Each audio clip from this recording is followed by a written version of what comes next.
په دې وروستیو کې د طالبانو او اسلام آباد ترمنځ اړیکې خورا ډېرې پېچلې شوي او په پاکستان کې د ناامنیو له پراخېدو سره یې نوې بڼې خپلې کړي دي.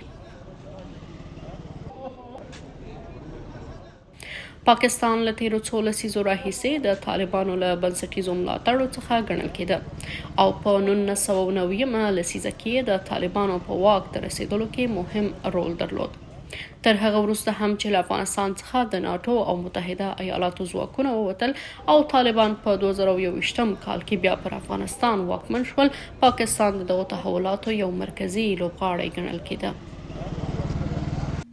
د پاکستان دغه الزامونه سابقه لري او خاص د دې لپاره کېږي چې د خپلو خلکو پام بل طرف ته واړوي او جهانیانو هم د ځان ملګري کړي، یعنی یو نوع بین المللي او داخلي مصرف لپاره دا خبرې کوي.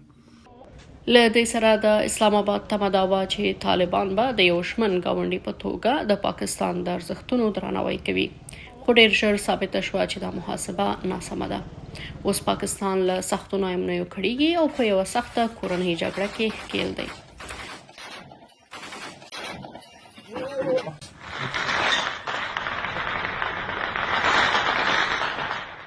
دا ډول خونړی امنیتي وضعیت د هېواد په تاریخ کې د لومړي ځل لپاره په بېساري ډول د پراخېدو په حال کې ده.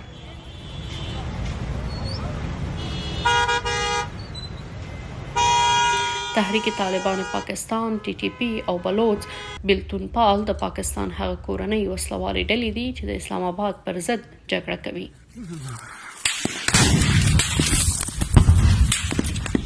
موږ ټول په دې پوهیږو چې پاکستان د داخلي مشکلاتو سره مواجه دي. د پښتون ژغورنې غورځنګ تحریک، د بلوچ ازادي بخښونکي پوځ عملیات او دا اوس په ځینې ایجنسیانو کې د سنیانو او شیعګانو ترمنځ خورا وژل، دا په خپله دا شوي چې پاکستان د داخلي مشکلاتو سره مواجه دي. د پاکستان لپاره دا لازمه ده چې د خپلو خلکو سره یو ملي ډایالوګ ته مخه کړي. د اسلام آباد چارواکو څو ځله بیا افغان طالبان تورن کړي چې ګواکې دوی دغو وسلوالو ته اجازه ورکوي چې د افغانستان له خاورې پر پاکستان بریدونه وکړي.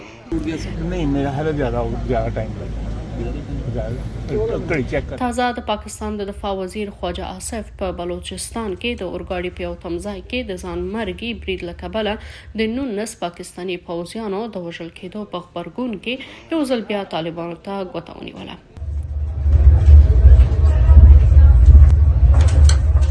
په ځواب کې افغان طالبانو دا تورونه رد کړي او ویلي دي چې د پاکستان امنیتي ستونزې کورنۍ ستونزې دي او افغانستان پورې تړاو لري.